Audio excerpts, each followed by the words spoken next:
범죄수사처법 개정안 등 더불어민주당에서 강행 처리 중인 법안들의 문제점을 살펴보도록 하겠습니다.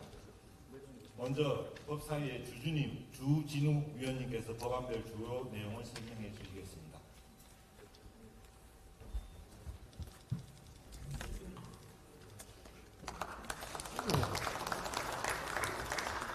네, 주진우 의원입니다. 법 왜곡죄를 포함해서 공포 정치용, 또 야당 탄압용 이런 법안들에 대해서 그 문제점과 그 의도에 대해서 말씀드리도록 하겠습니다.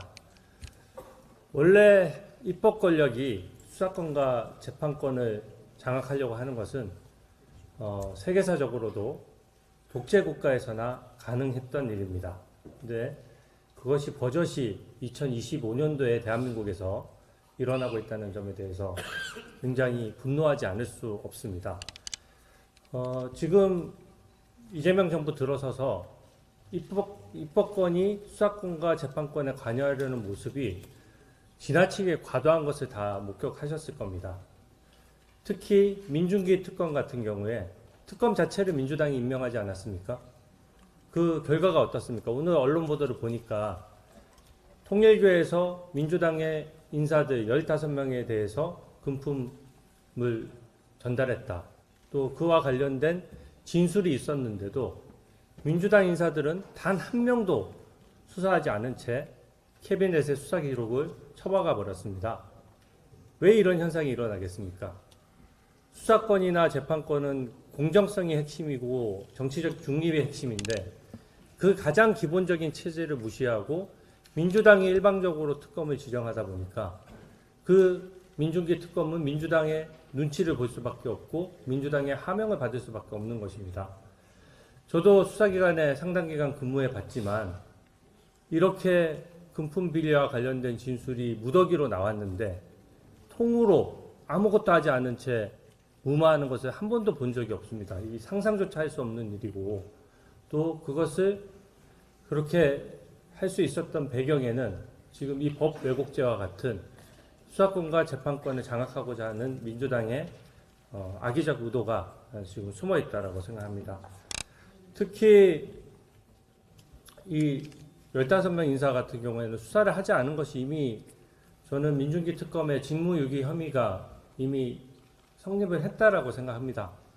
의도적으로 수사를 하지 않았고 만약에 통일교 인사가 재판 과정에서 이 사실을 폭로하지 않았다면 그 사실은 아직도 이 사건은 무마된 채로 아마 절대 캐비넷 밖을 나오지 못했을 것입니다. 같은 맥락에서 법 왜곡죄도 마찬가지입니다. 법 왜곡죄의 핵심 규정은 두 가지입니다. 하나는 수사를 장악하겠다는 얘기고 하나는 재판 판결도 자기들 마음대로 하겠다는 얘기입니다. 이 법 왜곡죄라는 것을 신설해서 법령을 의도적으로 잘못 적용한 경우에 처벌하도록 만들어놨습니다. 그 자체로 죄형 법정주의 위반입니다. 이게 어느 정권이 들어서느냐, 어떤 사람이 판단하느냐에 따라서 죄가 되고 안 되고가 완전히 갈립니다. 누구도 이 죄가 되는 유형에 대해서 유형화를 하거나 또 기준을 마련해서 뭔가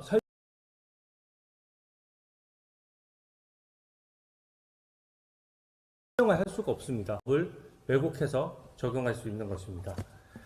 또 특히 더욱 놀라운 것은 판결을 겨냥해서 논리나 경험칙에 현저히 반하여 사실을 인정한 경우에 처벌하도록 되어 있습니다.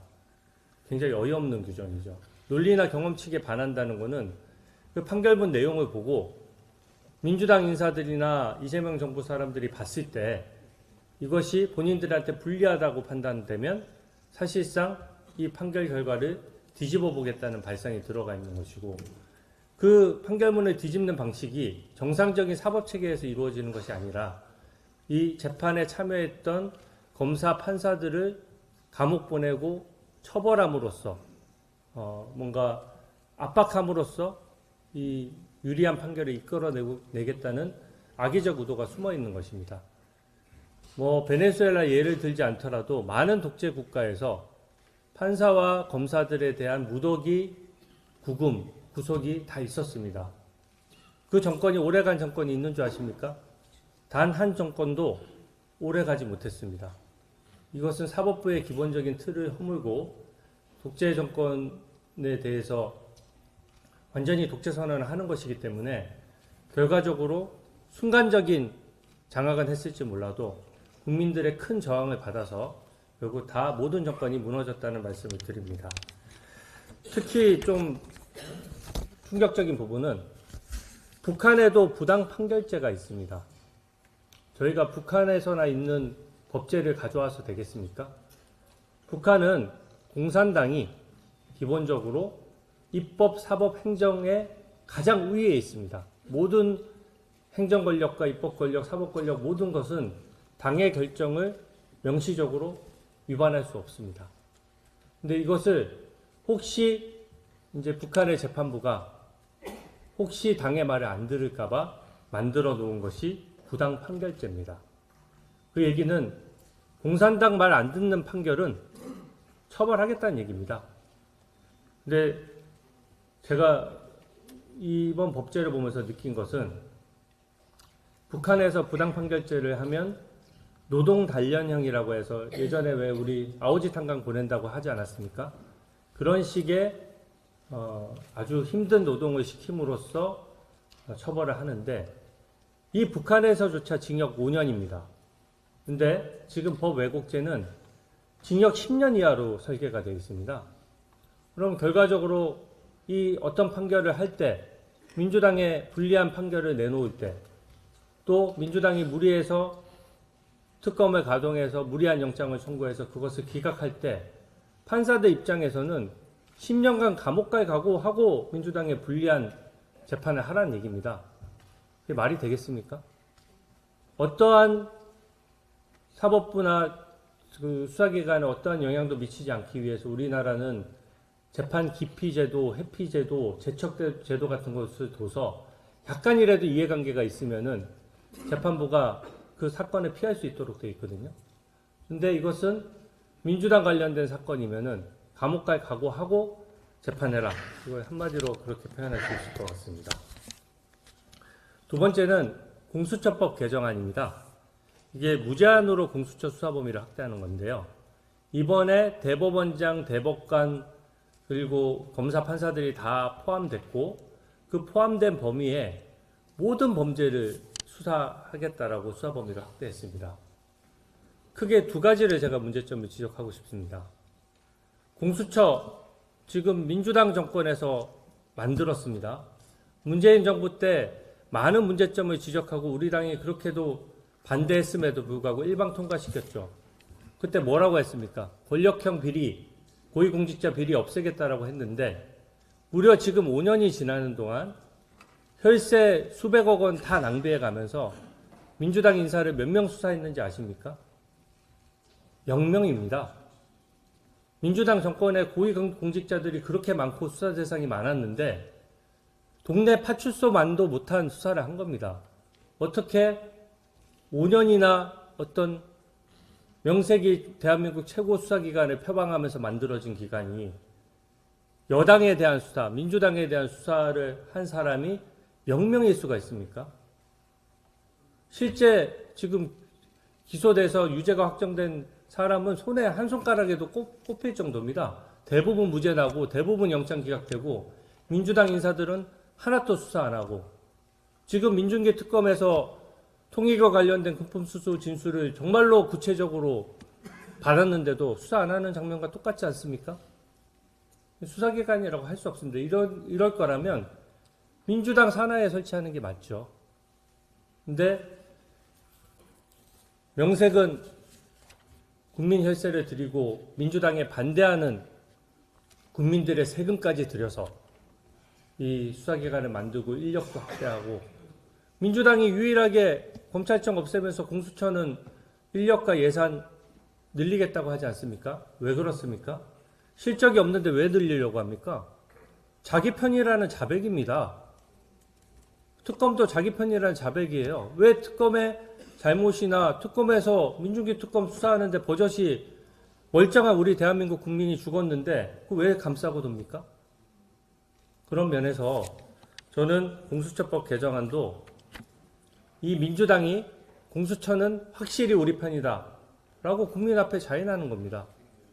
그럴 거면 민주당 사람들이 돈을 내서 운영을 하든지 그렇게 해야지. 지금 국민 세금으로 계속 이렇게 해가면서 민주당 인사들은 한 명도 수사 안 하고 정치적인 사건 다 민주당 고발할 때 맨날 공수처로 뛰어가지 않습니까?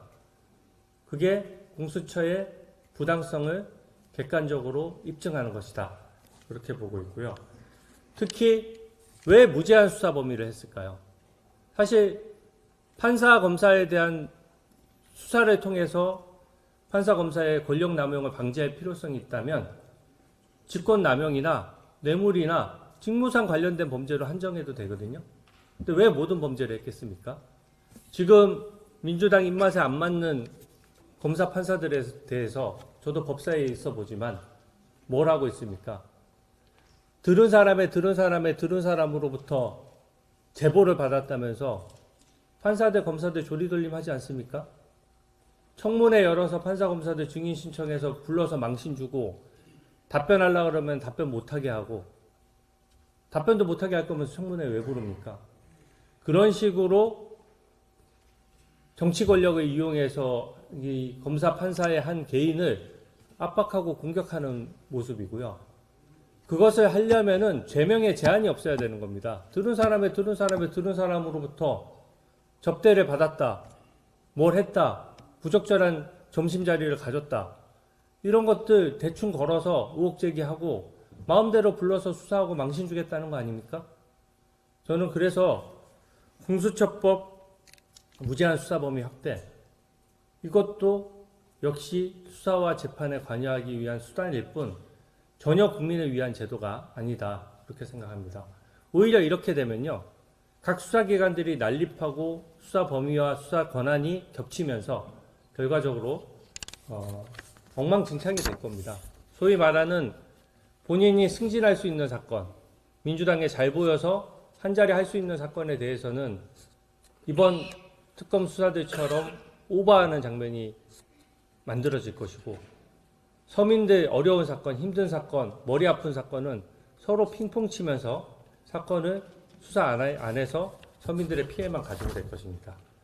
마지막으로 정청래 대표가 지금 추진한다는 그 종합특검법에 대해서 간단히만 말씀드리고 마치겠습니다. 이 종합특검법이라는 것도 굉장히 우스운 것입니다. 뭐 종합국감합니까? 아니, 특검을 지금 3차례나 걸쳐서 했고 그 특검이 다 문제점이 많았습니다. 순직해병 특검 9명 영장 기각되고 1명 발부됐습니다. 그 얘기는 뭡니까? 그 9명에 대해서 무리한 영장을 청구함으로써 인권을 침해했다는 얘기입니다. 민중기 특검은 더 심합니다.